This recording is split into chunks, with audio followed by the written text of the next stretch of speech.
ಎಲ್ಲರಿಗೂ ನಮಸ್ಕಾರ. ನಾನು ನಿಮ್ಮ ಅಭಿಷೇಕ್. ಸೊ ನೆನ್ನೆ ನಡೆದಂತ ಒಂದು ಘಟನೆಯ ಬಗ್ಗೆ ನಿಮ್ಮೆಲ್ಲರಿಗೂ ತಿಳಿಸಬೇಕು ಅಂತ ಈ ಒಂದು ವಿಡಿಯೋನ ಮಾಡ್ತಾ ಇರೋದು. ಈಗ ಆಲ್ರೆಡಿ ಈ ಒಂದು ವಿಡಿಯೋ ಟೈಟಲ್ ಮತ್ತೆ ತಮ್ನೆಲ್ಲ ನೋಡಿ ಯಾವ ಒಂದು ಘಟನೆಯ ಬಗ್ಗೆ ಮಾತಾಡೋದಕ್ಕೆ ಹೊರಟಿದ್ದೀನಿ ಅಂತ ಗೊತ್ತಾಗಿರುತ್ತೆ. ನಿನ್ನೆ ಮಡಿಕೇರಿಯಿಂದ ಬೆಂಗಳೂರಿನ ಒಂದು ಹಾಸ್ಪಿಟಲ್ಗೆ ಪೇಷಂಟ್ ನ ಶಿಫ್ಟ್ ಮಾಡಿ ರಿಟರ್ನ್ ಹೋಗ್ತಾ ಇದ್ದಂತ ಒಂದು ಆಂಬುಲೆನ್ಸ್ ಚಾಲಕನ ಮೇಲೆ ಏಕಾಏಕಿ ಯಾರೋ 4 ಜನ ಕುಡಿದ ಒಂದು ಮತ್ತಿನಲ್ಲಿ ಹಲ್ಲೆಯನ್ನ ಮಾಡಿರೋದು. ಸೊ ಈ ಒಂದು ಘಟನೆಯ ಸಂಬಂಧಪಟ್ಟಾಗ ನಮಗೆ AKRS ಟೀಮ್ ಇಂದ ಸುಯಬ್ ಅವರು ಕಾಲ್ ಮಾಡಿ ತಿಳಿಸ್ತಾರೆ ಈ ರೀತಿಯಾದ ಒಂದು ಘಟನೆ ಆಗಿದೆ ಅಂತ.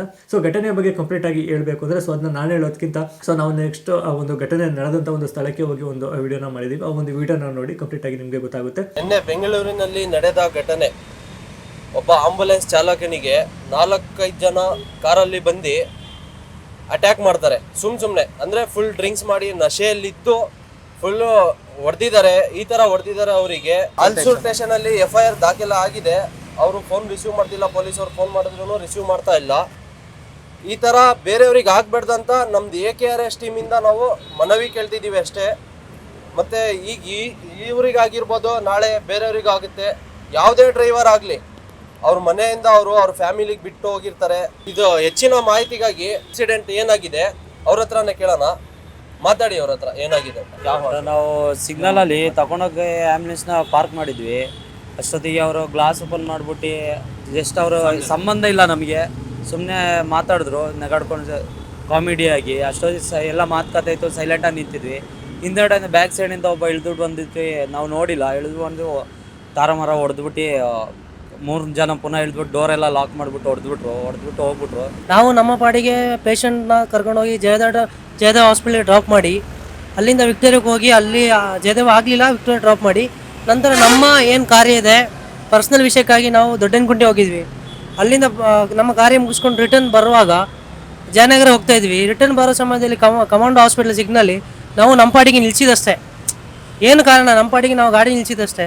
ಪಕ್ಕದಲ್ಲಿದ್ದ ಕಾರವ್ರು ಏನು ಮಾಡಿದ್ದಾರೆ ಅಂತೇಳಿ ಗ್ಲಾಸ್ ಇಳಿಸ್ಬಿಟ್ಟು ನಮ್ಮನ್ನ ಕೇಳಿದ್ದು ಏನಂತ ಹೇಳಿದರೆ, ಏನು ಜಾಗ ಕೊಟ್ಟರೆ ಗಾಡಿ ಒಳಗೇ ಬಂದು ಗಾಡಿ ನಿಲ್ಲಿಸ್ತೀರಾ ಅಂತೇಳಿ ಅವ್ರು ತಮಾಷೆಗೆ ಕೇಳಿದ್ರು.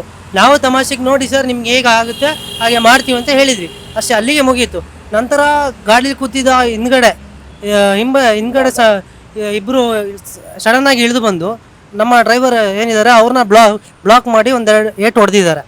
ಆಕಸ್ಮಿಕವಾಗಿ ಏನಿಲ್ಲ, ಅವ್ರು ಫುಲ್ ಡ್ರಿಂಕ್ಸ್ ಆಗಿತ್ತು, ನಶೆಯಲ್ಲಿದ್ದರು, ಏನು ಮಾಡದೆ ಹೊಡೆದ್ಬಿಟ್ಟು ಹಾಗೆ ಹೋಗಿದ್ದಾರೆ.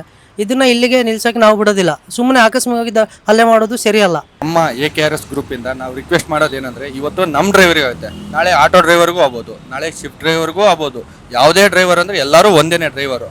ಆದ್ದರಿಂದ ನಾವು ರಿಕ್ವೆಸ್ಟ್ ಮಾಡೋದಿಷ್ಟೇ, ಅಲ್ಸೂರ್ ಸ್ಟೇಷನ್ ಪೊಲೀಸ್ನವರಿಗೆ ಏನೇ ಇದ್ರೂ ತನಿಖೆ ಸ್ವಲ್ಪ ಚುರುಕುಗೊಳಿಸಿ, ಇನ್ನೊಂದ್ಸಲಿ ಯಾವುದೇ ರೀತಿಯಾಗಿ ಯಾರೇ ಆಗಿರಲಿ ಎಂಥ ಪೋಸ್ಟಲ್ಲೇ ಇರಲಿ, ಏನೇ ಇರಲಿ, ಯಾರೇ ಇದ್ರೂ ಸ್ವಲ್ಪ ಫಸ್ಟು ಡ್ರೈವರ್ಗೆ ಮರ್ಯಾದೆ ಕೊಡಿ, ಗೌರವ ಕೊಡ್ರಿ. ಏನೇ ಆಗಲಿ ನಿಮ್ಮ ತಪ್ಪಿದ್ರೆ ಮಾತಾಡಿ, ಫಸ್ಟು ಕೈ ಎತ್ತಬೇಡಿ. ಡ್ರೈವರ್ಗೆ ಒಂದು ಬೆಲೆ ಇದೆ, ಗೌರವ ಇದೆ. ನಿಮ್ಮಂಥವರಿಗೆ 24 ಗಂಟೆ ಸೇವೆ ಮಾಡೋಕ್ಕೆ ರೆಡಿ ಇರ್ತಾರೆ ಡ್ರೈವರ್ಗಳು. ಆದ್ದರಿಂದ ಹೇಳ್ತೀನಿ, ಫಸ್ಟು ಡ್ರೈವರ್ಗೆ ಗೌರವ ಕೊಡಿ, ಬೆಲೆ ಕೊಡಿ. ಆಮೇಲೆ ನಿಮಗೆ ಏನಾದರೂ ಅವರು ನಿಮ್ಮ ಸಹಾಯಕ್ಕಾಗಿ ಯಾವತ್ತೂ 24 ಗಂಟೆ ಸೇವೆಯಲ್ಲಿ ನಿರಂತರಾಗಿರ್ತಾರೆ. ಆದ್ದರಿಂದ ನಮ್ಮ ಡ್ರೈವರು ನಾವು ರಿಕ್ವೆಸ್ಟ್ ಮಾಡೋದಿಷ್ಟೇ, ಅಲ್ಸೂರ್ ಸ್ಟೇಷನ್ ಅವರಿಗೆ, ಪೊಲೀಸ್ನವರಿಗೆ, ನಮ್ಮ ಡ್ರೈವರ್ಗೆ ಏನು ಆಗಿದೆ ಘಟನೆ, ಇನ್ನೊಬ್ಬ ಡ್ರೈವರ್ಗೆ ಅನಾಹುತ ಆಗ್ದಂಗೆ ನೋಡ್ಕೊಳ್ಳಿ.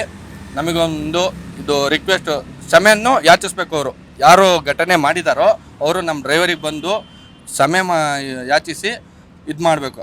ಅಲ್ಲಿ ತನಕ ನಾವು ಇದನ್ನು ಇಲ್ಲಿಗೆ ಮುಗಿಸಲ್ಲ, ಓಕೆನಾ? ಅವ್ರು ಎಲ್ಲೇ ಇದ್ರೂ ಬಂದು ನಮಗೆ ಕ್ಷಮೆ ಹಾಕ್ಸಿದ್ರೆ ಇನ್ನೊಬ್ಬರು ಡ್ರೈವರಿಗೂ ಈ ಥರ ಆಗಲ್ಲ. ಆದ್ದರಿಂದ ಇದೊಂದು ರಿಕ್ವೆಸ್ಟ್ ಮಾಡ್ಕೊಂತಿದ್ದೀವಿ.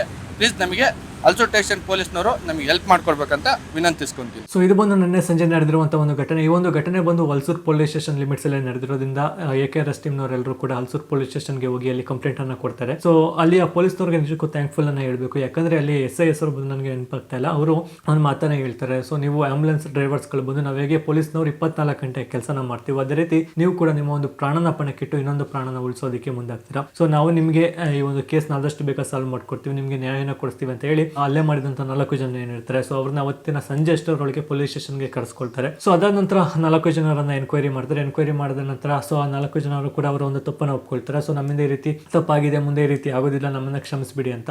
ಸೊ ನಂತರ ಪೊಲೀಸ್ನವರು ಮತ್ತೆ AKRS ಟೀಮ್ ಅಂದ್ರೆ ಆಂಬುಲೆನ್ಸ್ನವರು ಎಲ್ಲರೂ ಕೂಡ ಯೋಚನೆ ಮಾಡ್ತಾರೆ, ಸೊ ನಾವು ಒಂದು ಲೈಫನ್ನು ಸೇವ್ ಮಾಡುವಂಥವ್ರು. ಸೊ ಇವತ್ತು ಏನೋ ತಪ್ಪು ನಡೆದು ಹೋಗಿದೆ. ಸೊ ಇನ್ನೂ ಕೂಡ ಆ 4 ಜನರು ಕೂಡ ಅವರ ಒಂದು ಲೈಫ್ ಕಟ್ಕೊಳ್ಳುವಂಥ ಒಂದು ಸ್ಟೇಜ್ನಲ್ಲಿದ್ದಾರೆ. ನಾವು ಇವತ್ತು FIR ಆ್ಯಂಡ್ ಕೋರ್ಟ್ ಅಂತೆಲ್ಲ ಹೋದ್ವಿ ಅಂದರೆ ಸೊ ಅವರ ಒಂದು ಜೀವನಕ್ಕೆ ಪ್ರಾಬ್ಲಮ್ ಆಗುತ್ತೆ. ಸೊ ಏನೋ ತಪ್ಪು ನಡೆದೋಗಿದೆ, ಕ್ಷಮಿಸ್ಬಿಡೋಣ ಅಂತ ಮಾನವೀಯತೆ ದೃಷ್ಟಿಯಿಂದ ಆ 4 ಜನರನ್ನು ಕೂಡ ಕ್ಷಮಿಸಿ ಮನೆಗೆ ಕಳಿಸ್ಕೊಡ್ತಾರೆ, ಅಂದರೆ ಬುದ್ಧಿವಾದನ ಹೇಳಿ ಮನೆಗೆ ಕಳಿಸ್ಕೊಡ್ತಾರೆ. ಸೊ ಈ ಒಂದು ವಿಷಯನ ನಿಮ್ಮೆಲ್ಲರಿಗೂ ತಿಳಿಸ್ಬೇಕು, ಮತ್ತೆ ಈ ರೀತಿಯಾದ ತಪ್ಪುಗಳು ಮುಂದೆ ಎಲ್ಲೂ ಕೂಡ ಆಗಬಾರ್ದು ಅನ್ನೋ ಒಂದು ಕಾರಣದಿಂದ ಈ ಒಂದು ವಿಡಿಯೋನ ಮಾಡ್ತಾ ಇರೋದು. ಸೊ ಕೊನೆಯದಾಗಿ ನಾವು ಹೇಳೋದು ಏನು ಅಂದರೆ, ಈ ಆಂಬುಲೆನ್ಸ್ ಡ್ರೈವರ್ಸ್ಗಳು ಏನಿದ್ರೆ, ಸೊ ಇವರೆಲ್ಲ ಬಂದು ಅವರ ಒಂದು ಪ್ರಾಣನ ಪಣಕ್ಕಿಟ್ಟು ಇನ್ನೊಂದು ಪ್ರಾಣನ ಉಳಿಸೋದಕ್ಕೆ ಕೆಲಸ ಮಾಡೋಂಥವ್ರು. ಸೊ ಅವರಿಗೆ ಈ ರೀತಿಯಾದ ತಪ್ಪುಗಳಾಗಿದೆ ಅಂದರೆ ತುಂಬಾನೇ ಬೇಸರನ ಉಂಟು ಮಾಡುತ್ತೆ. ಅವರ ಎಫರ್ಟ್ಸ್ಗಳು ಅಂದರೆ ಹೇಗಿರುತ್ತೆ ಅಂದರೆ, ಅವ್ರದ್ದು ಏನೇ ಪ್ರಾಬ್ಲಮ್ಸ್ಗಳು ಇರಲಿ, ಸೊ ಅವ್ರದ್ದು ಪರ್ಸನಲ್ ಪ್ರಾಬ್ಲಮ್ಸ್ ಆಗಿರ್ಬೋದು, ಏನೇ ಪ್ರಾಬ್ಲಮ್ಸ್ ಇದ್ರೂ ಆ ಪ್ರಾಬ್ಲಮ್ಸ್ನೆಲ್ಲ ಪಕ್ಕಕ್ಕೆ ಇಟ್ಬಿಟ್ಟು ಇನ್ನೊಬ್ರಿಗೆ ಪ್ರಾಬ್ಲಮ್ ಆಗಿದೆ ಅಂದರೆ, ಸೊ ಆ ತಕ್ಷಣ ಹೋಗಿ ಅವರ ಒಂದು ಪ್ರಾಣನ ಉಳಿಸೋದಕ್ಕಾಗಿರ್ಬೋದು ಅಥವಾ ಅವರ ಒಂದು ಲೈಫನ್ನು ಸೇವ್ ಮಾಡೋದಕ್ಕೆ ಹೋಗ್ತಾರೆ. ಸೊ ಈಗ ನಾವೇನೇ 150 ಕಿಲೋಮೀಟರ್ ಇರುವಂಥ ಬೆಂಗಳೂರಿಗೆ ಹೋಗಿ ಈ ಒಂದು ವಿಡಿಯೋನ ಮಾಡ್ತೀವಿ ಅಂದರೆ ನಮಗೆ ಗೊತ್ತು ಅವರ ಒಂದು ಎಫರ್ಟ್ಗಳು ಹೇಗಿದೆ ಅಂತ. ಸೊ ಯಾಕಂದರೆ ನಮ್ಮ ಒಂದು ಚಾನಲ್ನಲ್ಲೇ ನಾವು ತೋರಿಸಿದ್ದೀವಿ, ಸೊ ಆ ಒಂದು ಸೈರನ್ಸ್ ಇಂದಿನ ಎಫರ್ಟ್ಸ್ಗಳು ಎಷ್ಟಿರುತ್ತೆ ಅಂತ. ಬೈ ಚಾನ್ಸ್ ಅವರಿಂದನೇ ಏನಾದರೂ ನಿಮಗೆ ಮಿಸ್ ಆಗಿ ಪ್ರಾಬ್ಲಮ್ಸ್ಗಳಾಗಿದ್ರೆ, ಅವರು ಅಂತಲ್ಲ ಬೇರೆ ಯಾರಿಂದನಾದರೂ ಸರಿ ನಿಮಗೆ ಪ್ರಾಬ್ಲಮ್ಗಳಾಗಿದೆ ಅಂದರೆ ಅದಕ್ಕೆ ಲೀಗಲ್ ಆ್ಯಕ್ಷನ್ಸ್ಗಳಂತ ಇದೆ, ಸೊ ಅದ್ರ ಮುಖಾಂತರ ಹೋಗಿ ಅಂತ ಹೇಳ್ತೀವಿ. ಸೊ ನೀವಾಗೆ ನೀವು ಏನೋ ಪ್ರಾಬ್ಲಮ್ಗಳಾಯಿತು ಅಂತ ಅಲ್ಲೇ ಮಾಡ್ತಾ ಹೋಗ್ತಾ ಅಂದರೆ ತುಂಬ ತಪ್ಪಾಗುತ್ತೆ. ಈಗ ನೆನ್ನೆ ಯಾವುದೇ ರೀತಿಯಾದ ಒಂದು ಅವರಿಂದ ತಪ್ಪು ಇಲ್ಲದೇ ಸೊ ಏಕೆ ಕುಡಿದ ಮತ್ತಿನಲ್ಲಿ ಅಲ್ಲೇ ಆಗಿರೋದು. ಆ್ಯಂಡ್ ಇನ್ನೊಂದು ಒಂದು ಅದೃಷ್ಟವತಿ ಏನು ಅಂದರೆ, ಸೊ ನೆನ್ನೆ ಆಗ ಇದ್ದಂಥ ಒಂದು ಆ್ಯಂಬುಲೆನ್ಸಲ್ಲಿ ಪೇಷಂಟ್ ಇರಲಿಲ್ಲ. ಸೊ ಇನ್ ಕೇಸ್ ಏನಾದರೂ ಪೇಷಂಟ್ ಇದ್ದು ಸೊ ಈ ರೀತಿಯಾದ ಒಂದು ಘಟನೆ ಆಗಿದ್ದರೆ ಅದು ಬೇರೆ ರೀತಿಯೇ ಆಗ್ತಾ ಇತ್ತು. ಸೊ ದಯವಿಟ್ಟು ಯಾರು ಕೂಡ ಆಂಬುಲೆನ್ಸ್ ಡ್ರೈವರ್ಸ್ಗಳ ಮೇಲೆ ಆಗಲಿ ಅಥವಾ ಯಾರ ಮೇಲೆ ಆದ್ರೂ ಕೂಡ ಏಕೆ ಈ ರೀತಿ ಅಲ್ಲೇನ ಮಾಡೋದಕ್ಕೆ ಹೋಗಬೇಡಿ. ಸೊ ಆದಷ್ಟು ಎಲ್ರಿಗೂ ಕೂಡ ಆಂಬುಲೆನ್ಸ್ ಡ್ರೈವರ್ಸ್ಗಳಿಗೆ ಸಪೋರ್ಟ್ ಮಾಡಿ ಅಂತ ಹೇಳ್ತಾ ಇವತ್ತಿನ ಒಂದು ವಿಡಿಯೋನ ಮುಗಿಸ್ತಾ ಇದ್ದೀನಿ. ಧನ್ಯವಾದಗಳು.